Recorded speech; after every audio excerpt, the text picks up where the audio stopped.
اچھا جی، تو آج ہم بات کر رہے ہیں مسائل زندگی پر۔ ہمارے پاس ایک متن ہے جو اس خیال پر بات کرتا ہے کہ زندگی میں مسئلے تو آتے ہی ہیں۔ جی بالکل۔ تو آج کا مقصد یہ ہے کہ اس متن سے کچھ اہم باتیں نکالیں، سمجھیں کہ بھئی ان چیلنجز کا سامنا کیسے کرنا ہے، اور خاص طور پر یہ جو خوف کا عنصر ہے اس سے کیسے نمٹنا ہے۔ متن شروع ہی یہاں سے ہوتا ہے کہ زندگی اور مسئلے یہ تو سمجھیں ساتھ ساتھ چلتے ہیں۔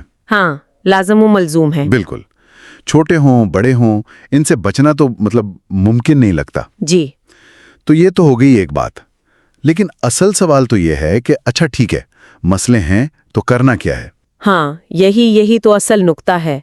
متن کا زور بھی اسی بات پر ہے کہ ہمارا رد عمل کیا ہوتا ہے۔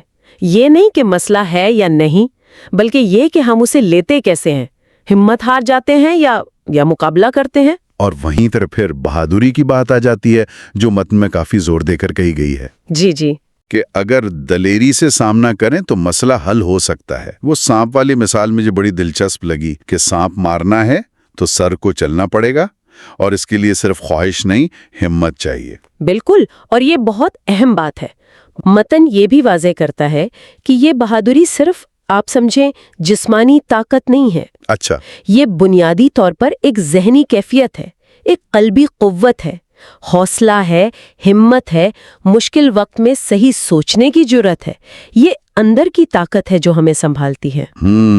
یعنی صرف جسمانی زور نہیں بلکہ ذہنی مضبوطی۔ بالکل، ذہنی اور آپ کہہ لیں جذباتی مضبوطی۔ ایک اور بات جو متن میں کہی گئی وہ یہ کہ کبھی کبھی مسئلہ اتنا بڑا نہیں ہوتا جتنا اس کا خوف ہوتا ہے۔ بالکل، وہ جو ڈر بیٹھ جاتا ہے نا، وہ زیادہ نقصان پہنچا دیتا ہے۔ یقیناً خوف آپ کی سوچنے سمجھنے کی صلاحیت کو جیسے مفلوج کر دیتا ہے۔ صحیح۔ اور متن کہتا ہے کہ اس خوف سے نکلنے کا راستہ بھی بہادری ہی ہے، لیکن یہ اندھی بہادری نہیں ہے۔ اچھا، مطلب کیسی بہادری؟ مطلب وہ بہادری جس کے پیچھے علم ہو، شعور ہو، سمجھ بوجھ ہو، حالات کو ٹھیک سے سمجھنے کی صلاحیت ہو۔ وہ آگ لگنے والی مثال دی ہے نا متن میں۔ ہاں وہ تھی کہ اگر آگ لگی ہے تو بس گھبرا کر بھاگ جانا یا بنا سوچے سمجھے کود پڑنا، دونوں ہی ٹھیک نہیں۔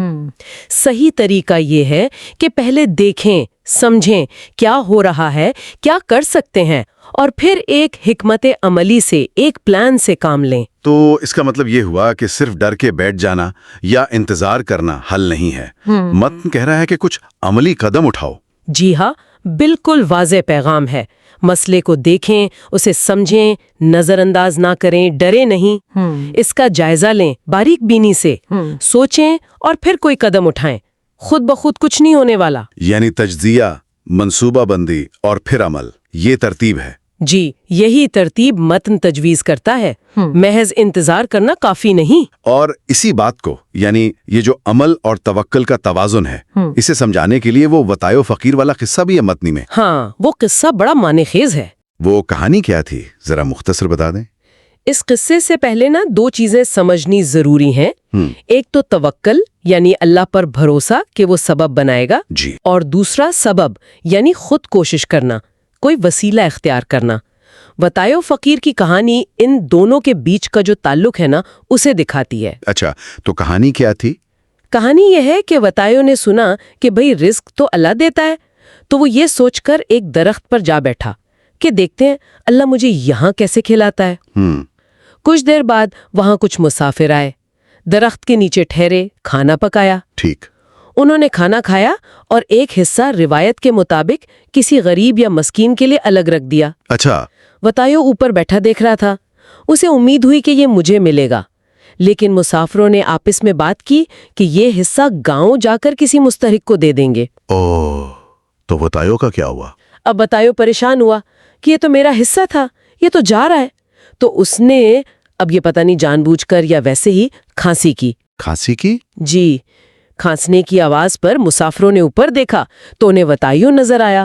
انہوں نے پوچھا اور پھر وہ حصہ اسے دے دیا۔ اچھا۔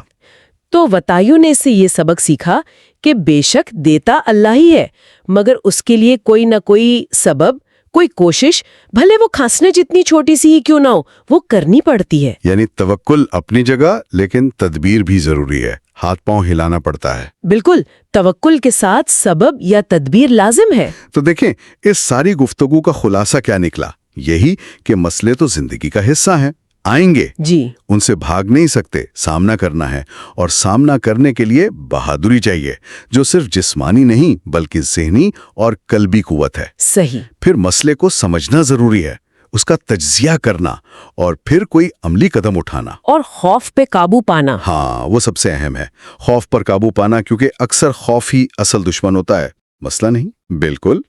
تو آخر میں سامعین کے لیے ایک سوال چھوڑ جاتے ہیں، یہ وطائی و فقیر کی کہانی سامنے رکھتے ہوئے یہ سوچیں کہ ہم اپنی زندگی میں یہ جو ذاتی کوشش ہے، سبب، اور اللہ پر بھروسہ، توکل، ان کے درمیان وہ صحیح توازن کیسے قائم کر سکتے ہیں؟ یہ گہرا سوال ہے۔ جی، یہ سوال ہمیں اپنی ذمہ داریوں اور اپنے یقین کے بارے میں سوچنے پر مجبور کرتا ہے۔